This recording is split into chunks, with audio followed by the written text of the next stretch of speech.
Hello नमस्कार, मी शुभम मुगले तुमचं मनापासून स्वागत करतो तुमच्या लाडक्या यूट्यूब चॅनलमध्ये. आज आहे लेडीज स्पेशल. तर आपल्यासोबत आहे आस्था दहेकर. आस्था, तुझं मनापासून स्वागत आहे आमच्या यूट्यूब चॅनलमध्ये.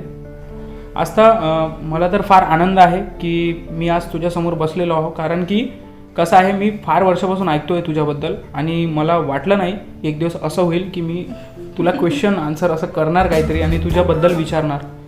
तर मला सांग की हा जो इंटरेस्ट आहे तुझा डान्सच्या बाबतीत, तर तुला कसा काय म्हणजे इंटरेस्ट आला तुला यामध्ये की मी एक बेस्ट डान्सर किंवा एक डान्सिंग फील्डमध्ये जाऊ शकते?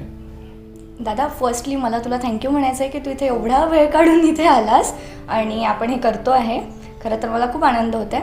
आणि डान्सबद्दल बोलशील तर तसं तर लहानपणापासूनच कोणाचं लग्न आहे किंवा लहानपणी असतं ना ॲन्युअल फंक्शन, तर तिथे मी डान्स करायची. अगदी KG1 KG2 मध्ये असेपर्यंतचं. पण नंतर मग डान्स स्टॉप झाला. जेव्हा मी 6th मध्ये होती तेव्हा गंमत अशी झाली की जो कोणी डान्स करायला सुरुवात करतो तर आधी स्कूलमध्ये करतो, मग कॉलेजमध्ये, मग state level, national level and then international लेवलसाठी. पण माझ्या बाबतीत असं झालं, खरं तर मी स्वतःला खूप लकी समजते की मी आधी इंटरनॅशनल लेवलला गेली. अच्छा. म्हणजे एक ऑडिशन होतं, मम्माला दिसलं पेपरवर येतं ना, सखी मंच तर्फेचं ऑडिशन होतं ते. अच्छा, वणीमध्ये सखी मंच. हां, ते नागपूरचं होतं. अच्छा, नागपूरचं. तर आता माझ्या मम्माचं माहेर तिकडचंच, म्हणून आमचं जाणं येणं नागपूरला असतेच. त्यामुळे असा चान्स दिसला मम्माला, तर मम्मा म्हणे ठीक आहे आपण ट्राय करून बघूया. तू एक डान्स सेट कर, जो जुना मी कधीतरी एक शाळेत केलेला होता सॉन्ग, काहीतरी मनमोहना असं. तर त्या सॉन्गवर मी स्वतःला असं रेडी केलं की ठीक आहे आपण करूया. वाटलं नाही की मी सिलेक्ट होणार. तिथे 3 राऊंड्स झालेत. आम्ही गेलो, तिथे ऑडिशन दिलं आणि सगळ्यात खुशी तेव्हा झाली जेव्हा मी पहिल्या ऑडिशनमध्ये सिलेक्ट झाली फॉर दी सेकंड राऊंड. तेव्हा वाटलं पण नव्हतं मला अजिबात, म्हणजे मी एक्सपेक्ट पण नव्हतं केलं की तिथे एवढे सर्व एकदम प्रोफेशनल, ज्यांचे मी नावं ऐकले पण नव्हते. मी त्या फील्डमध्ये नव्हतीच ना, काही आपल्याला डान्स करायचा आहे किंवा त्याच्यात काही जायचं आहे असं मला अजिबात नव्हतं. फक्त एक ऑडिशनसाठी मी गेली आणि तिथे डान्स केला, इथपर्यंतच होतं. नंतर मग हळूच मी सेकंड राऊंडमध्ये पण व्यवस्थित आपलं बेस्ट दिलं, सेकंड राऊंडमध्ये पण सिलेक्ट झाली. मग थर्ड राऊंडसाठी जेव्हा केला आम्ही, म्हणजे सेट केला, तर तिथे पण मी सिलेक्ट झाली. आणि नंतर मग आम्ही बँकॉकला गेलो. तर एकदम फर्स्टली असं होतं की पहिला परफॉर्मन्स म्हणजे माझा Nagpur Nagpur Nagpur and then Bangkok अशासारखं. म्हणजे ते इव्हेंटच तो होता की जर तुम्ही इथे जिंकले तर तुम्हाला बँकॉकला परफॉर्म करायचा चान्स भेटेल. आणि मग तिथे इंटरनॅशनल लेवल तर पहिल्यांदा मी तिथे डान्स केला आणि मग नंतर तसंच नाव झालं की पोरगी आहे बा, ती आमची गेली बँकॉकला गेली. तिथे थायलंड कंट्रीमध्ये बँकॉक सिटीमध्येच झाला आमचा परफॉर्मन्स. 5 दिवसाचा टूर होता. तिथे आम्ही खूप एन्जॉय केला. सोबत मम्माला घेऊन गेली होती मी, घरचं म्हणून. आणि मग तेव्हापासून ही जर्नी स्टार्ट झाली. मग आपल्याला वाटलं की अरे आपण तिथे जाऊन डान्स केला, एवढं म्हणजे लोकांचा रिस्पॉन्स पण चांगला होता. अप्रिशिएट केलं तुला? हां, खूप अप्रिशिएट केलं. स्पेशली माझे गुरु जे आहेत आकाश सर, मंगेश सर, हे सर्वजण, त्यांनी मला मग नंतर डान्स शिकवला. किंवा मी पहिले तर मम्मा त्यांच्याकडे गेली, त्यांनी विचारलं की असं असं आहे, ही डान्स करते, असं असते ना घरचे बोलतात, अशी डान्स करते तर तुम्ही शिकवाल का, अशी ही जर्नी माझी स्टार्ट झाली. तर मग गंमत अशी झाली की मग तेव्हापासून मी डान्स करायला सुरुवात केली. मग काही कॉम्पिटिशन्स होत गेल्या. वणीमध्ये भरपूर कॉम्पिटिशन्स झाल्या त्या दरम्यानी. मग काही नागपूरला, काही यवतमाळ, काही असं दूर दूर आम्ही ट्रॅव्हल करत गेलो आणि मग डान्स स्टार्ट केला. 6th स्टँडर्डमध्ये असताना तुला हा चान्स भेटला. ज्यांनी शिकवलं, म्हणजे तुला कुणाचं जास्त मार्गदर्शन लाभलं यासाठी, डान्ससाठी? तसं तर मी जसं सांगितलं की फक्त मी जेव्हा 6th मध्ये होती तेव्हा स्कूलमध्ये होती मॅक्रॉन शाळेत. तर तिथले सर म्हणजे आकाश बोथले, हे सर जेव्हा मी पहिल्या राऊंडसाठी सिलेक्ट झाली होती, मला सेकंड द्यायचा होता आपला, तर तेव्हा मम्मानी त्यांना विचारलं की तुम्ही शिकवाल का अशासारखं. तर मग म्हणून मी त्यांच्याकडे गेली. त्यांनी मला शिकवलं. ते शाळेतले टीचरच होते तेव्हा, त्याच शाळेमध्ये आम्हाला डान्स हा विषय शिकवायचा आहे. तर मग तेच शिकवत गेले. तर मग फॉर दी 2 years म्हणजे 6th 7th 8th त्यांनी मला डान्स शिकवला. सर्वप्रथम तेच माझे गुरु. आणि अपडेटमध्ये मग नंतर हळूहळू? हां, तर नंतर असं झालं की त्यांना काही कारणाने पुण्याला जावं लागलं, म्हणजे काहीतरी करायला ते पुण्याला गेलेत. तेव्हा तर मग तेव्हा असं झालं की आता मी डान्सिंगमध्ये तर केलंच होतं माझं, इकडे तिकडे कॉम्पिटिशन्स सुरू केले होते, एक नाव झालेलं होतं की आम्ही कुठेही जातो तर आमचा नंबर येतो अशासारखं.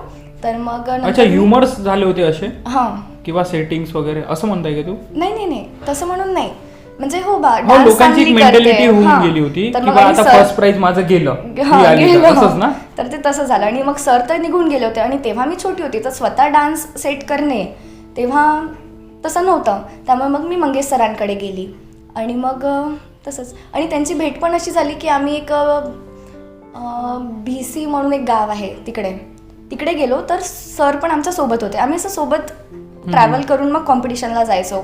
तर मग ते आमच्या गाडीत होते. तर मग असेच विषय निघाला की आकाश सर तर आता चालले आहे. मंगेश सरांनी तेव्हा मला खूप ॲप्रिशिएट केलं की तू डान्स सुंदर करते, तुझे एक्सप्रेशन्स छान आहेत. आणि मग त्यांचं असं म्हणणं की अरे काही हरकत नाही, तू माझ्याकडे ये, असं म्हणून ते झालं. आणि मग त्यानंतर आकाश सर गेल्यानंतर मी मंगेश सरांचे स्टुडंट झाले, असं झालं ते. भरतनाट्यमसाठी ट्राय केलं होतं मग तू? हो, भरतनाट्यमचे माझे 5th एक्झामपर्यंत झालेलं आहे. त्याच्यामध्ये असतं फर्स्ट एक्झाम, सेकंड एक्झाम. तर भरतनाट्यमसाठी एक पांढरकवड्याचे सर आहेत, सचिन डंभारे म्हणून, त्यांच्याकडनं मी शिकत असते आणि तिथे एक्झाम देत असते मी. आणि तुझं एज्युकेशनसुद्धा चालू आहे, त्याबद्दल सांग जरा आम्हाला. एज्युकेशनमध्ये म्हटलं तर माझं 12th झालेलं आहे. आता मी फर्स्ट इयरसाठी नागपूरला ॲडमिशन घेतलेली आहे. मी BTech करायचा विचार केलेला आहे कॉस्मॅटिक फील्डमध्ये. कॉस्मॅटिक्स का बरं?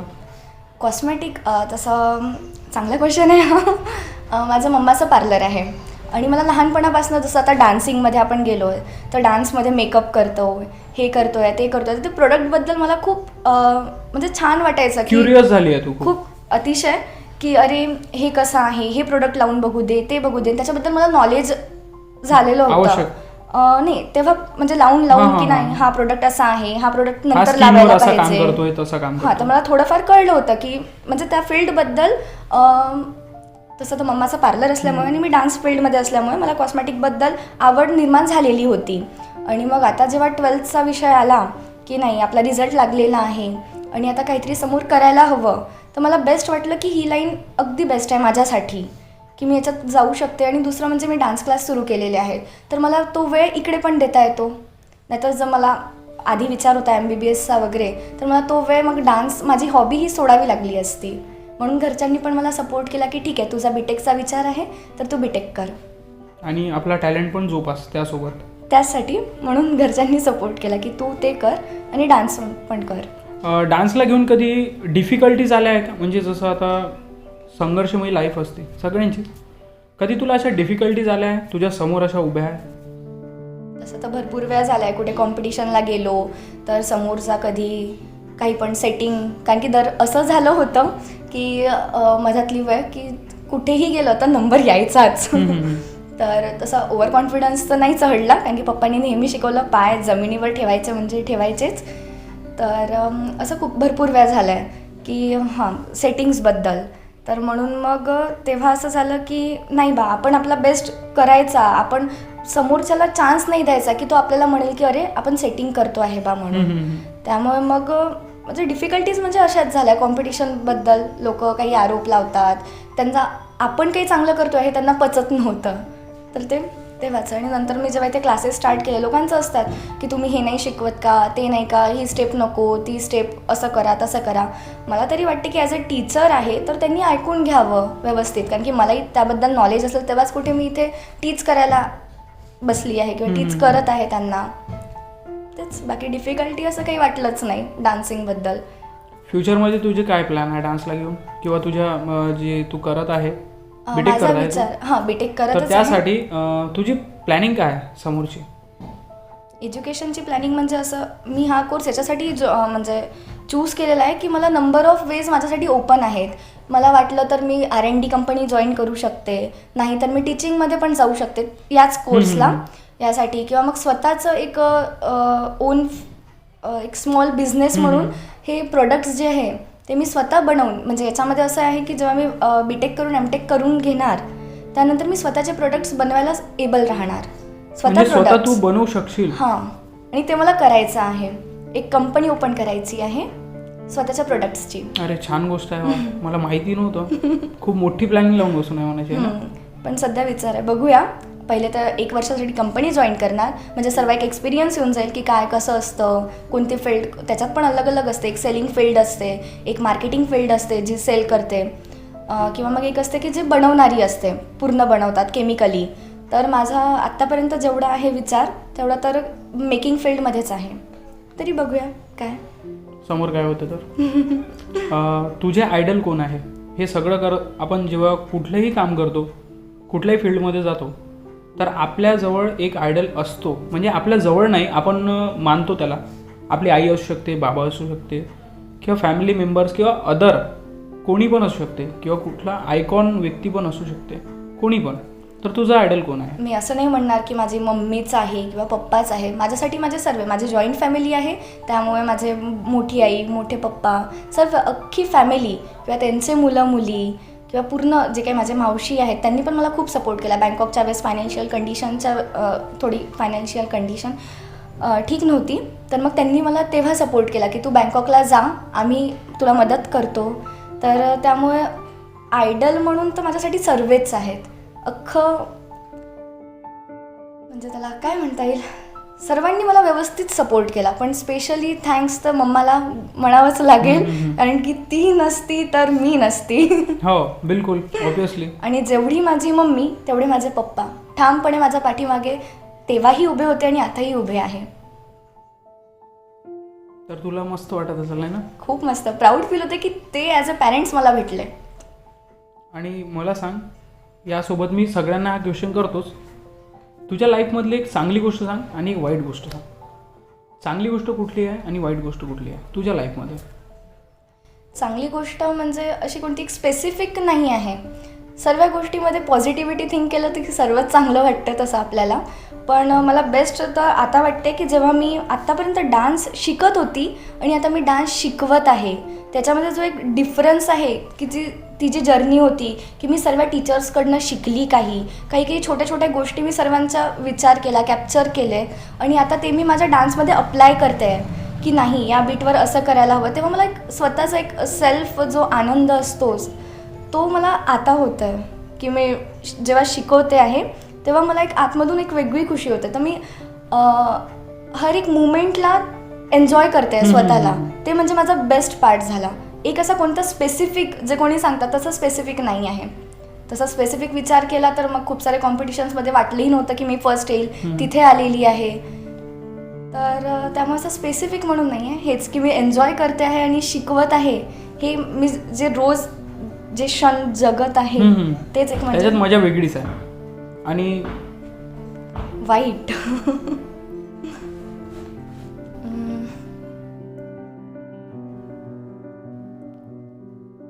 वाईट आतापर्यंत काहीच नाही घडलं. नाही असा काही मुवमेंट तुझ्या लाईफचा की जो नाही व्हायला पाहिजे होता, किंवा तुला त्या गोष्टीची खंत वाटते मनात? काही पण नाही, म्हणजे आतापर्यंत सगळं हॅपीली आणि सगळं खुशीत चालू आहे. काही वाईटही झालं असेल तरी त्याच्यातनं पॉझिटिव्हिटी अच्छा, विचार केला, पॉझिटिव्ह वे मध्ये आपण घेतलं पाहिजे ते. आणि जे झालं ते झालं, वा ठीक झालं, अशासारखं जे होते ते चांगल्यासाठी होते, तर ते तसंच झालं. काही वाईट एक्सपिरियन्स असा काहीच नाही. फक्त मी थोडी चिडचिडी आहे घरी, म्हणजे रागवतात मला आणि मी शिव्या खाते, बस तोच एक रोजचा वाईट. हो, तर ते सगळ्यांच्याच घरी चालतं ना, असं काहीच नाही आहे.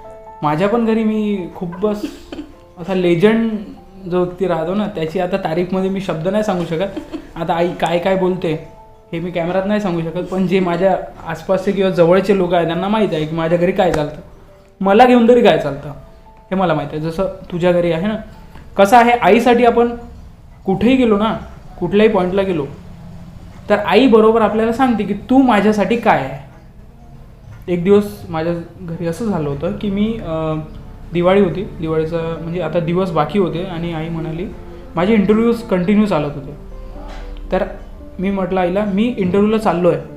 आई समोर उभी झाली, हातात झाडू दिला, हे पकड आणि पूर्ण घर झाडून काढ. आणि तेव्हा मला माहीत झालं की व्यक्ती आईसाठी जे आहे एक लहानचं बाळच आहे. मग तुम्ही काही बना, कुठेही जा, कोणाशी पण भेटा. त्या दिवशी मला माहीत झालं हे आईचं प्रेम असतं म्हणून, आणि पूर्ण घर झाडून काढलं मी. असं आहे, तुझ्यासोबत पण झालं असेल मला तर वाटतेच. मला सांग, कधी असं झालं आहे तुझ्याशी की ज्यावेळेस तू कुठल्या कॉम्पिटिशनला गेली आहे तर एखादा डान्स पाहिला खूप भारी आहे आणि तुला वाटलं यार आज तर ये नाही होगा, हे नाही करू शकत यार तू, असं कधी वाटलं आहे तुला? म्हणजे खूप डिफिकल्ट आहे आणि त्याच्यावर तू खूप विचार केला आहे की मला हे करायचंच आहे, असं कधी झालं आहे तुझ्याशी? बरोबर, झालेलं आहे. म्हणजे असं होतं की मी लहानपणापासून जी एक स्टाईल कॅप्चर केलेली आहे ती माझी म्हणजे क्लासिकल, सेमी क्लासिकल किंवा भरतनाट्यमचा बेस आहे माझ्या बॉडीचा. आणि जेव्हा मी समोरच्याला हिपहॉप करताना किंवा जे न्यू स्टाईल्स आहेत, म्हणजे आपण म्हणता येईल स्लो मोशनमध्ये, कोणी रोबॉटिक्स करतं, कोणी म्हणजे डान्सविषयीच आहे, खूप टाईप्स आहेत, खूप टाईप्स आहेत. तर तेच मला असं कधी कधीतरी वाटतं की आपण ते करून पाहावं. मी खूपदा ट्राय करते, मला माझ्याकडनं नाही जमत, तरी मी मधात एक जतीन राऊत म्हणून एक सर आहेत त्यांच्याकडे ट्राय केलं, पण असं झालं की तेव्हा 10th आलं म्हणून मला सोडावं लागलं काही वेळेसाठी डान्स नाही करू शकणार आपण. हां, म्हणून तेव्हा अभ्यास इम्पॉर्टंट असावा म्हणून डान्स तर आपण करू शकतो असं म्हणून तो क्लास पण मधातच थांबून गेला. असं झालं तर मी ते करायचं, मला ते रोबॉटिक्स शिकायचं आहे, मला तो हिपहॉप शिकायचा आहे, किंवा लोक कंटेम्पररी करताना स्पिन करतात, टॅप करतात, खूप सारे वेगवेगळे स्टेप्स करतात, तर ते मला राहते की नाही मला ते शिकायचं आहे, मला काही करून शिकणे आहे. मी आता या स्टेजला पण हाच विचार करते की ती जी स्टेप आहे ती करते आहे ती मला आली पाहिजे. खूप सारी एक नागपूरचे सर आहेत जे कंटेम्पररी करतात, तो डान्स मला आताही माझ्या डोळ्यात बसून आहे की मला तसा एकदा डान्स करायचा आहे. प्रेशराईज झाली आहे तू कधी तुझ्या फील्डला घेऊन किंवा तुझ्या डान्स परफॉर्मन्सला घेऊन, की आता जसं आता लॉकडाऊन लागलं होतं बरोबर, तर कसं आहे एक कलाकार व्यक्ती जो असतो ना तो कलेसाठी काही पण करू शकतो.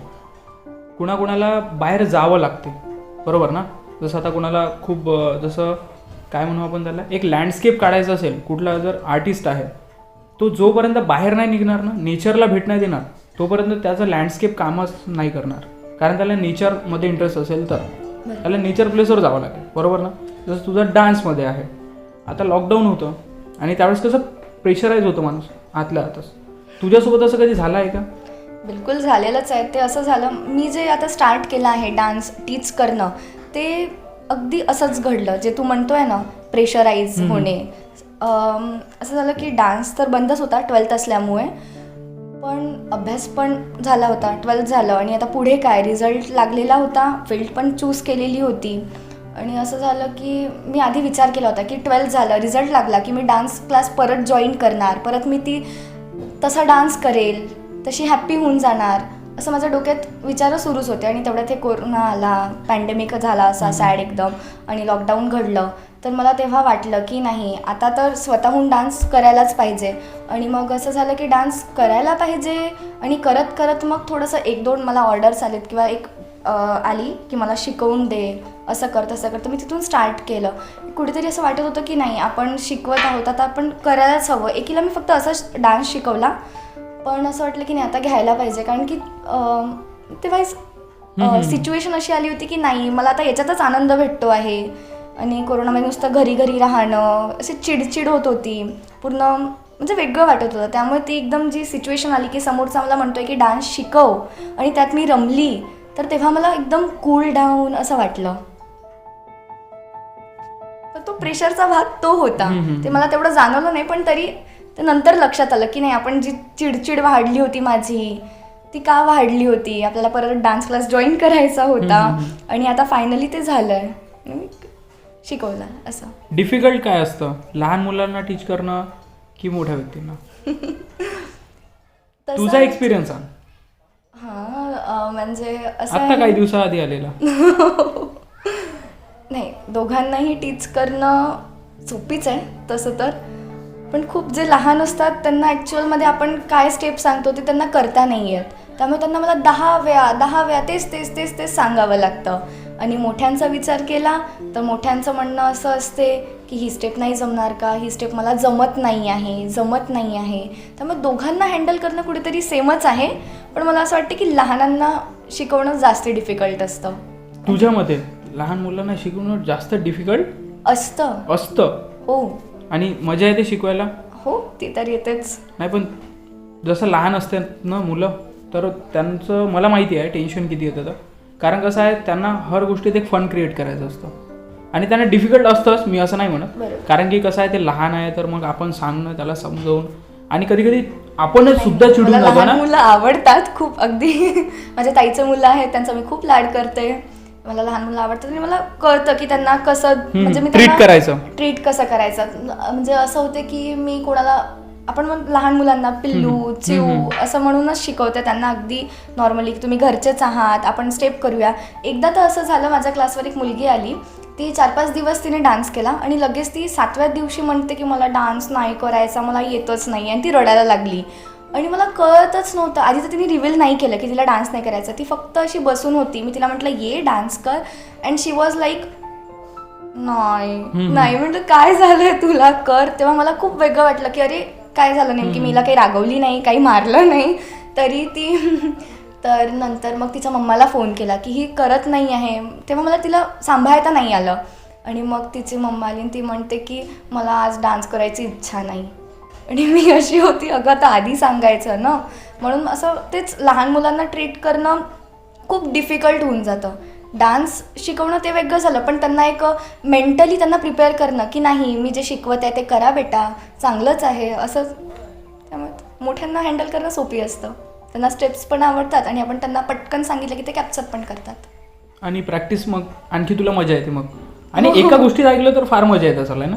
ते तर म्हणजे लवकर, जितकं लवकर शिकल तितकं म्हणजे आपल्याला मला पण त्यांच्यावर नेक्स्ट स्टेप्स सांगणे, पुढे काय, परत नवीन मग दुसरे गाणे सांगणे, मग मजा येते. त्यांनी जेवढ्यात लवकर कॅप्चर केलं तेवढ्यात लवकर मी त्यांना नवीन सॉंग्सवर प्रिपेअर करून देते.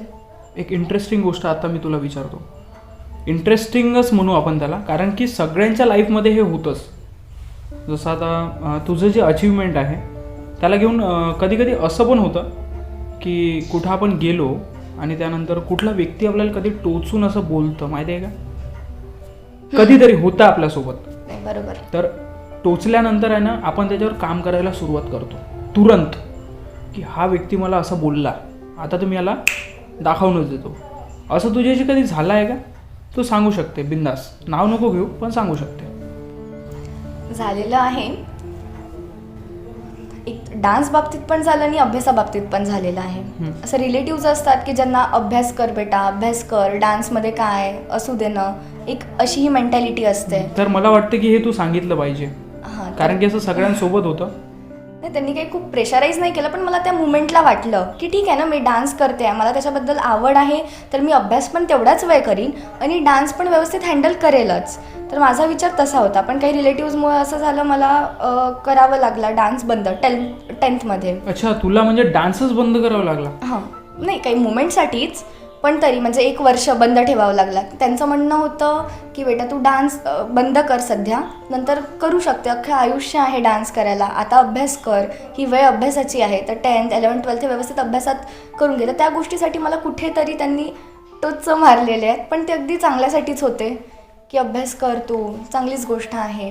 तेव्हा मला वाईट वाटलं की हे माझी हॉबी आहे डान्स करणं, मी तर व्यवस्थित वेळ काढत आहे ना, मी डान्स पण अगदी थोड्या वेळासाठीच करते आणि अभ्यास पण त्याहून जास्ती करते आहे, तरी ते मला का बोलतात आहेत की तू डान्स सोडून दे, तू अभ्यासच कर, डान्समध्ये काहीच नाही आहे, ते का मला असं म्हणतात आहेत. तर बस त्या बाबतीत नंतर पण मी जे काही केलं, जे काही मी अचीव्ह केलं, त्यांच्यावर त्यांचं तोंड बंद करून दिलेलं होतं की मी डान्समध्ये तेवढीच आहे आणि अभ्यासात पण तेवढीच आहे. आज ते तुझ्याकडे बघतात तर त्यांचा विचार काय आहे तुझ्या डोक्यामध्ये तुला घेऊन? नाही, आता ते मला अगदी चांगल्याने ट्रीट करतात.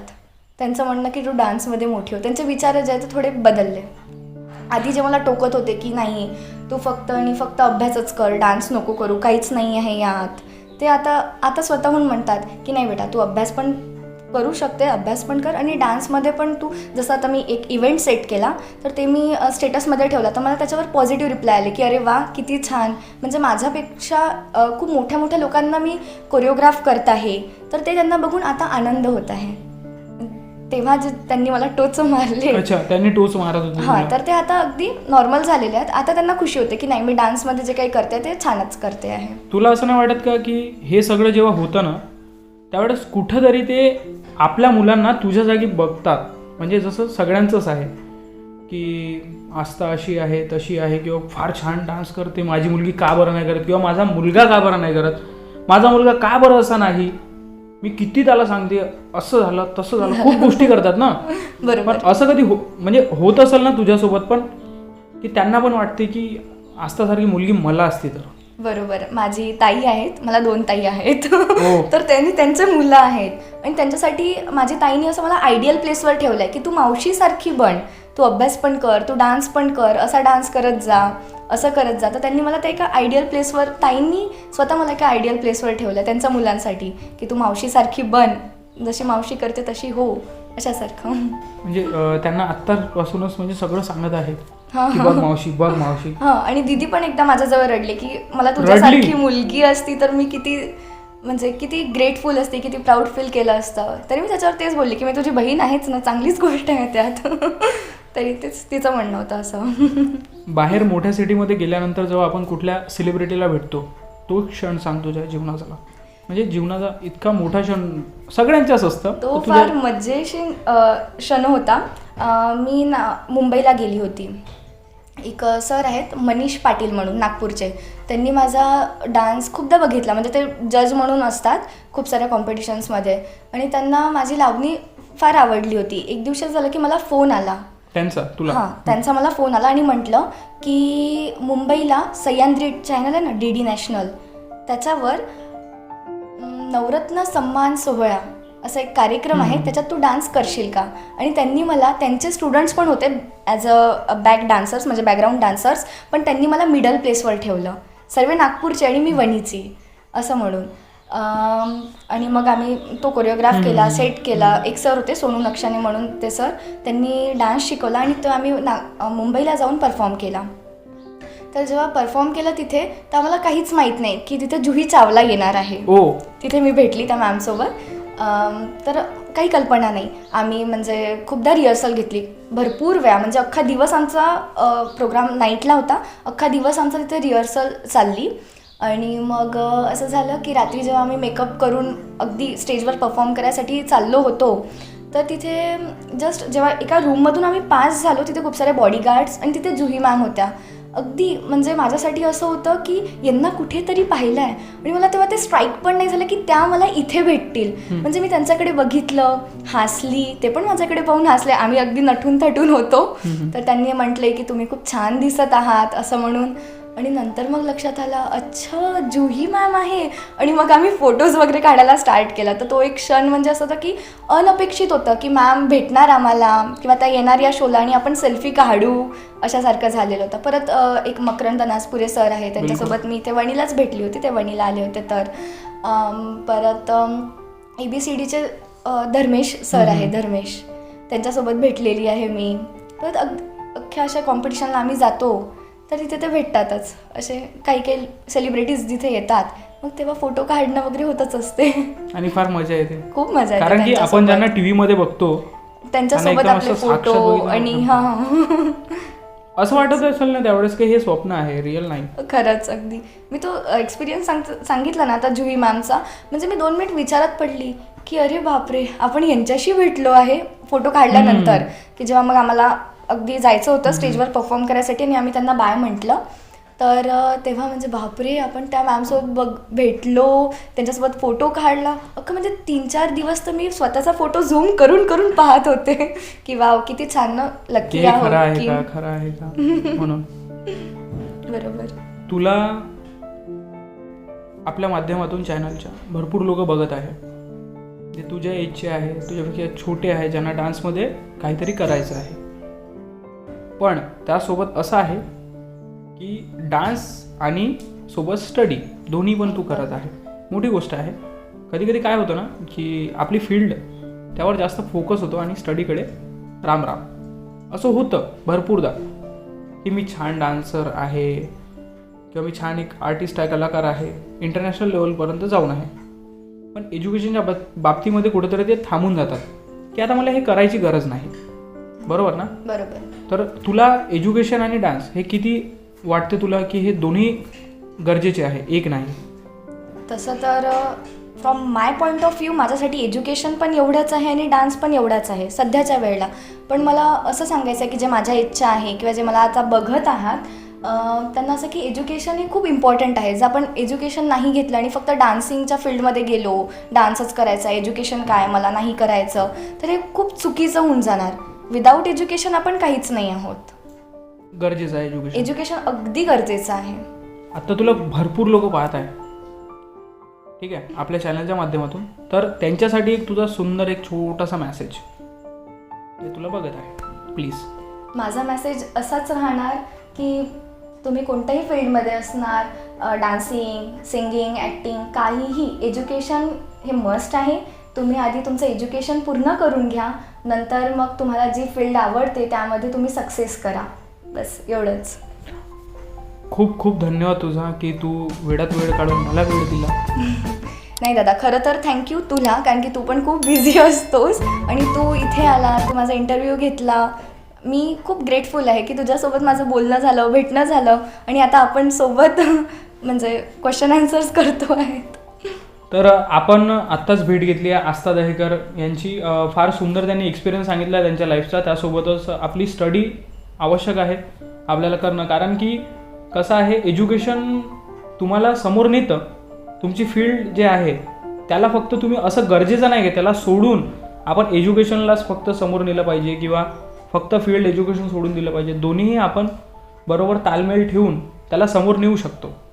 कारण की कसं आहे, तिचं पण तसंच आहे. तिने काय केलं आहे की आपण डान्स तर करतच आहोत, त्यासोबत आपण एज्युकेशनसुद्धा करत आहोत आणि हे खूप आवश्यक आहे. तिचा तो स्वतःचा एक्सपिरियन्स आहे. कधी कधी आपल्याला विचार येते की नाही बा, मी आता नॅशनल इंटरनॅशनल लेवलपर्यंत गेली आहे किंवा गेलो आहो, तर मला या गोष्टीची गरज नाही. पण एज्युकेशन आवश्यक आहे, याकडे तुम्ही सगळ्यात जास्त लक्ष द्या. हा व्हिडिओ तुम्हाला जर आवडला असेल तर नक्की या व्हिडिओला लाईक करा, शेअर करा, जास्तीत जास्त लोकांपर्यंत पोहोचवा आणि माझं चॅनल सबस्क्राईब करणं विसरू नका. धन्यवाद.